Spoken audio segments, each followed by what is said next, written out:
महाराष्ट्रात अनेक प्रश्न आहेत। संजय राऊत हे टायमिंगवर ओरडणारा भोंगा आहे आणि तो ओरडायला लागला की लोक कामाला लागतात। त्यांच्या सरकारच्या काळामध्ये गृहमंत्री अनिल देशमुख यांना राजीनामा द्यावा लागला। तो का द्यावा लागला याचं कारणही बाहेर आलं। त्यावेळी ते म्हणाले, वाजे हा देशद्रोही आहे का हे उद्धव ठाकरे यांचं वक्तव्य आहे। एका देशभक्ताला वाचवण्याचं काम संजय राऊत आणि त्यांची सेना करत होती का, याचं उत्तर त्यांनी आधी द्यावं। गृहमंत्री देवेंद्र फडणवीस यांचा गृहमंत्री म्हणून किती गुन्हेगारांवर वचक आहे हे आपण काही केसमध्ये पाहिलं। ज्यावेळी कडक पाऊल उचललं जातं तेव्हा संजय राऊत हे टबल ढोलकीसारखं बोलतात। झालेल्या प्रकरणावर पोलीस चौकशी करत आहे। नेता असो किंवा सर्वसामान्य नागरिक यांचा जीव महत्त्वाचा असतो आणि राज्य सरकार याची नक्की काळजी घेईल। महाराष्ट्रामध्ये अनेक प्रश्न जटिल आहेत। या प्रश्नावरती विरोधकांना बोलता येत नाही, त्यांची दातखिळी बसलेली आहे। संजय राऊत हा टायमिंगवर ओरडणारा एक भोंगा आहे आणि ते ओरडायला लागला की लोक कामाला लागतात। मला वाटतं की त्यांच्या सरकारच्या काळामध्ये गृहमंत्र्यांना राजीनामा द्यावा लागला आणि अनिल देशमुखांनी का राजीनामा दिला आणि त्यावेळी जे काही प्रकरण बाहेर आलं वाझ्यांचं, त्यावेळी म्हणले की वाजे हा काय देशद्रोही आहे का, हा उद्धव ठाकरेंचं वक्तव्य आहे।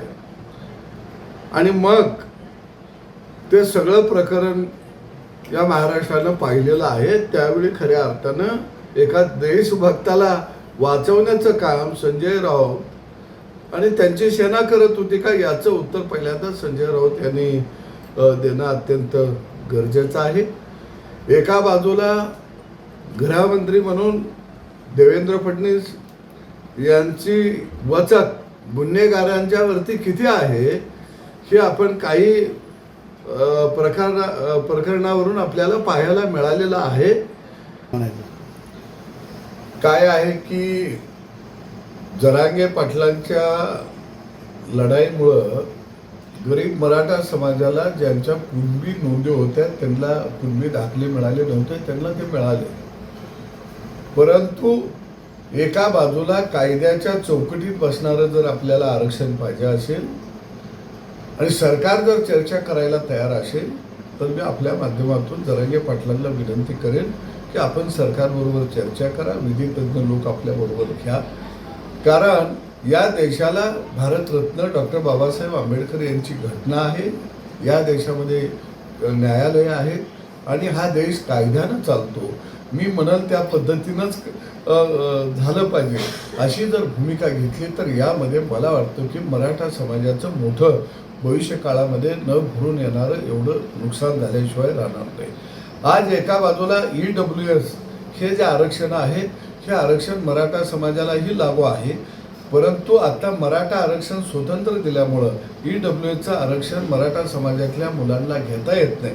त्यामुळं सुद्धा अनेक मुलांच्या ॲडमिशनमध्ये प्रॉब्लेम निर्माण झालेले आहेत। याचाही कुठंतरी साकल्यानं मला वाटतं आदर झाला पाहिजे। कारण जरांग्यांची गर्दी ही मी पहिल्यापासून सांगितलं की या महाराष्ट्रामध्ये आग लावायचा उद्योग हा शरद पवार आणि त्यांची सगळी कंपू महाविकास आघाडी हे करत आहेत आणि हे मराठा समाजाच्या दृष्टीनं अत्यंत घातक आहे। जर मराठा समाजाला OBCमध्ये 100% समावेश करायबद्दल भूमिका ही शरद पवारांनी 50 वर्षामध्ये का घेतली नाही। ज्यावेळी आरक्षण 16% शिल्लक होतं 92-93ला, त्यावेळी ते आरक्षण मराठा समाजाला का दिलं नाही। म्हणजे निश्चितपणानं की मराठवाड्यामध्ये जे मराठा समाजाच्या आरक्षणाच्या मुद्द्यावरती लाटेवरती जे खासदार महाविकास आघाडीचे निवडून आले ते तर का पत्र लिहून देत नाहीत जरांगे साहेबांना की आमचा OBCमध्ये मराठा समाजाला समावेश करायला पाठिंबा आहे। म्हणजे निश्चितपणानं मराठा समाजाची ही दिशाभूल होत आहे आणि या आंदोलनाला ही वेगवेगळे अंगल आहेत। मैदान मैदानावरती एक दुसरा शिवाजी पार्क, तिसरा पंकजा मुंडेताई आणि चौथा जरांगे पाटील। तुम्हाला असं वाटतंय का तिसरी आघाडी निर्माण होईल यातून?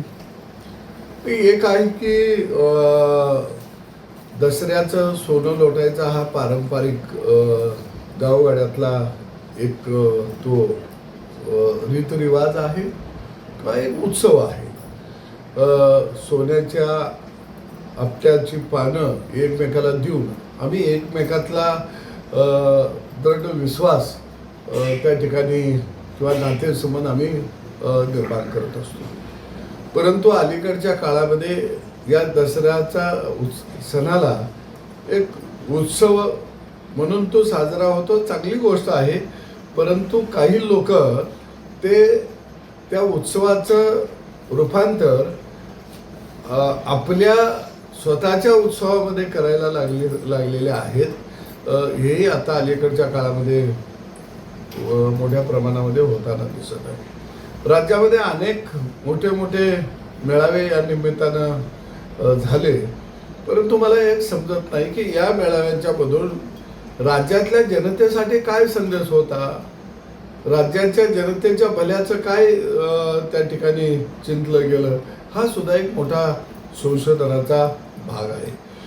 बाळासाहेब ठाकरे एवढ्या काखामध्ये अडकून कोण पळून गेला हा इतिहास सगळ्या महाराष्ट्राला माहीत आहे. ज्या काँग्रेसनं राष्ट्रवादीनं हा महाराष्ट्र लुटला, ज्या पवार घराण्यानं महाराष्ट्रातल्या सगळ्या कोऑपरेटिव्ह संस्था आणि मालमत्ता ह्या स्वतःच्या घशात घालून घेतल्या, त्या पवारांच्या मांडीला मांडी लावून तुम्ही बसला. खऱ्या अर्थानं हा जनतेचा मोठा अपमान होता. तुम्हाला जर पवारांच्या बरोबर जायचं होतं तर तुम्ही सगळ्या आमदारांचे राजीनामे घेतले पाहिजे होते आणि पवारांच्या बरोबर स्वतंत्रपणानं त्यावेळी निवडणूक लढवली पाहिजे होती. म्हणजे विश्वासघाताचा इतिहास हा खऱ्या अर्थानं उद्धवसाहेब तुम्ही लिहिला. कोरोनाच्या काळामध्ये तुम्ही मुख्यमंत्री झाला, काय तुम्ही शेतकऱ्यांच्यासाठी त्या काळात केलं? शेतकऱ्यांचा भाजीपाला सडत होता, दूध घरात होतं, शेतकरी कर्जबाजारी त्या काळामध्ये झाला. अशी कोणती योजना शेतकऱ्यांच्यासाठी त्या काळामध्ये आणली, गावगाड्यासाठी तुम्ही आणली, हे तुम्ही सांगू शकता का? आणि आज तुम्ही दसरा मेळाव्यातून सांगता की हे राज्य घालवायचं आहे, हे सरकार घालवायचं आहे. आणि मग कुणाचं सरकार आणायचं आहे? लुटारूंचं सरकार आणायचं आहे, बारामतीकरांचं सरकार आणायचं आहे? ज्या पवारांनी राज्यातले साखर कारखाने मोडून खाल्ले, ज्या पवारांनी सूतगिऱ्या मोडून खाल्ल्या, दूधसंघ मोडून खाल्ले, त्या पवारांना परत आणायचं? ज्या पवारांनी शेतमालाचा भाव कधी वाढू दिला नाही, शेतकऱ्याच्या खात्यावर रुपया कधी दिला नाही, त्यांचं सरकार तुम्हाला आणायचं? निश्चितपणानं राज्यातला शेतकरी हे चालू देणार नाही. कारण आता शेतकऱ्याला समजायला लागले आपलं कोण आणि परक कोण.